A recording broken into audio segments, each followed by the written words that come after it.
Let's get into the specifics of some of these many cases, because I will say, as much as it's true that big celebrities are big targets, there's a pattern, certainly, from a number of different complainants who are all claiming he behaved similarly. I want to state for the record, he's denied all of this vehemently and said this is ridiculous. He calls these claims fabricated, bogus, a money grab. He's denied and rejected the allegations of misconduct and pointed out that he's an easy target for accusers who will falsify the truth. So in none of these is he giving 1 inch. And the settlement, we don't know why he settled so quickly with Cassie. That's up to the audience to decide for themselves. But let's just start with her case, because without getting into the most graphic details, it's disturbing. Her 35-page federal complaint accuses him of sexual assault, battery, and sex trafficking, and saying that he forced her to engage in forced sexual acts. She says that he signed her to his record label when she was 19. He was 37. She claimed he was physically abusive throughout the relationship. Quote, Mr. Combs asserted complete control over Ms. Ventura's personal and professional life, thereby ensuring her inability to escape his hold. He demanded that she carry a firearm for him in her purse, she claims, forced her to engage in sex acts with male sex workers, according to her complaint. She claimed his staff and Bad Boy Entertainment employees were aware of the abuse. Ultimately, she left her long-term abuser, according to her, in 18 after an alleged rape. That's her. Then comes Liza Gardner. She filed a 22-page lawsuit against him and a man named Aaron Hall, accusing them of forcing her to have sex with them against her will when she was only 16. She says she was at an event in New York for the album release for somebody else, and at a dinner for the event, Combs allegedly invited her and her friend to this Aaron Hall's apartment for an after party. She went, dumb move, and she alleges it was there that Combs coerced her into having sex with him while she was getting dressed, that this man Hall allegedly barged into the room, pinned her down, and allegedly forced her to have sex with him. I haven't seen Hall's response. I assume it's a denial. She says Combs came in after the day after the assault to her home and began assaulting and choking her to the point where she passed out. He responds, this is fabricated, bogus, and a money grab. So let's just start with those two. What we're getting to here is he likes young girls. He brings them back home. He and associates may engage in forced sex, also known as rape, and then they go back for more while the girl is either still incapacitated or in their custody and control, to the point where they actually show up allegedly at the second girl's home the next day for more. Now, these things happen where a woman willingly says yes to a celebrity like Sean Combs and then later says, maybe it wasn't so willing. We don't know here. But by my count, Jesse, there's at least 5 lawsuits now against him with very similar allegations, and they get worse, and we'll get to that. So what do you make of the first 2? Look, I think that some of these allegations are things that I've heard of before in other lawsuits and in other cases. And I say to myself, I can, it seems to be symptomatic of something that's maybe a larger issue. Then there are details in this that are so graphic that I say to myself, if Diddy's going to say this didn't happen, how does someone even make this stuff up? And the more that you hear about the lawsuits is why I think it's really interesting, because on the outside of the courtroom, you're hearing a lot of people talking about Diddy's personal life and the parties and what he's been a part of. And we're getting kind of this glimpse into the lifestyle. Now, these are allegations, and these are civil allegations. What I mean by that is, remember, this is not a court of law. This is not a criminal case. They don't have to prove beyond a reasonable doubt that he committed a crime. These are civil allegations. The burden of proof is much lower, but it's very serious and very troubling with what we're hearing. It's interesting, when I read the Cassandra Ventura lawsuit and I read these allegations, a part of me thought, Diddy's going to have to take this to trial to deny it. It's so bad. And when he settled, I remember that Ben Brafman, who was his attorney at the time, said, let's be very clear, just because we're settling doesn't mean we're admitting any of this. And remember, Diddy's fighting this not only in the court of law, but the court of public opinion.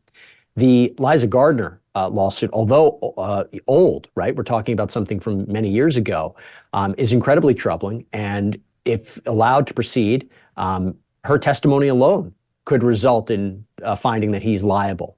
But he's facing very similar claims here of sexual assault, sex trafficking, sexual harassment, violations of the Trafficking Act. And so it's troubling to see. We don't know the merits of it. I will tell you, I find it very interesting what's happening with the legal cases, in the sense like the Liza Gardner one.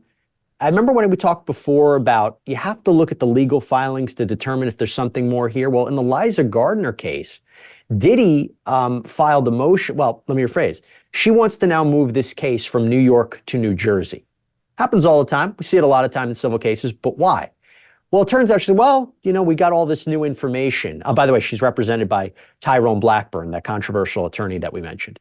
Wants to move the case from New York to New Jersey because we just got all of this new information. It kind of clarifies the timeline, clarifies a little bit of the context. It seems that the rape didn't actually occur in New York. It happened in New Jersey.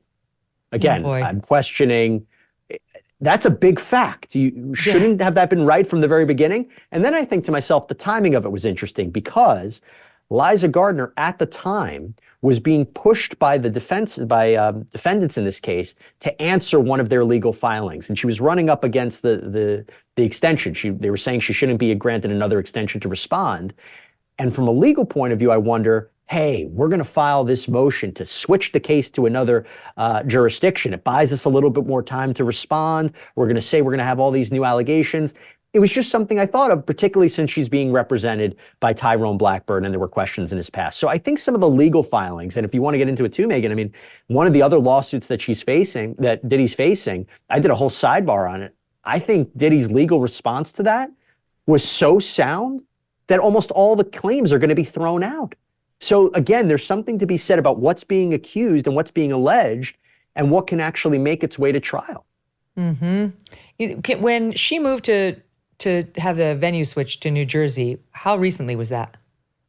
Oh, I think it was only a couple of weeks ago. And was it post the Harvey Weinstein reversal? I mean, because that was an important ruling saying you can't, in New York State, you can no longer bring in every woman the defendants ever, had an interlude with. The things got harder for women post that decision. Well, let's be clear about that. So a couple of things. One, it might have happened after. I don't want to be held to that, but it might have happened after. The Harvey Weinstein situation, and you might not know this, Megyn, I was in that courtroom for every day of that trial. I was covering it. And I thought the allegations and the testimony were so compelling. But having said it from a legal point of view, I wasn't surprised it got reversed. I wasn't surprised it got thrown out. I thought the judge in that case was so anti-defense. I remember being in that courtroom. It was freezing. The defense counsel said to the judge, you mind closing the window? He wouldn't do it. And that's just a small little symptom of it. But the idea that you had a number of those witnesses who testified about conduct that really wasn't quite the exact same conduct what he was actually being charged with, and that if he wanted to take the stand, he would be questioned about things that were entirely irrelevant, whether he blew up at a board meeting, whether he threw things, the fact that he could question about anything affected his ability to take the stand. So I wasn't surprised that conviction was overturned. I don't know if there's a connection between what happened there and what happened here, but it is an interesting thing to think about. Oh, my team's telling me she filed paperwork on May 4th, and I think that, what date was the Harvey decision? Now I want to say. End of April. I'm going to try to. The Harvey decision came down end of April, and she filed May 4th. So that could be another, I don't know what the New Jersey law is on letting in the parade of prior bad acts, which is generally barred by law. I have to look into it. But anyway, just a question I had. Being in debt is like sinking in quicksand. You're trapped. You feel helpless. And the harder you struggle, the deeper in debt you can get. Been there. If you are trapped in debt, let me throw you a lifeline. Done with Debt. Done with Debt has created a new strategy with one goal in mind: to get you out of debt quickly and permanently. Done with Debt stands between you and your bill collectors. Then they negotiate a plan to end your debt permanently without bankruptcy and without loans. They can get you out of debt quickly, and they can put more cash in your pocket monthly. But you do need to contact Done with Debt soon, because some debt solutions expire. It's super easy to get started. Just go to donewithdebt.com and get a free consultation. What do you have to lose? Talk with one of their experts about a strategy that will end your debt faster and easier than you thought possible. Visit donewithdebt.com. That's donewithdebt.com. Hey, thanks so much for watching. If you like what you just saw, hit the subscribe button for more clips and full episodes.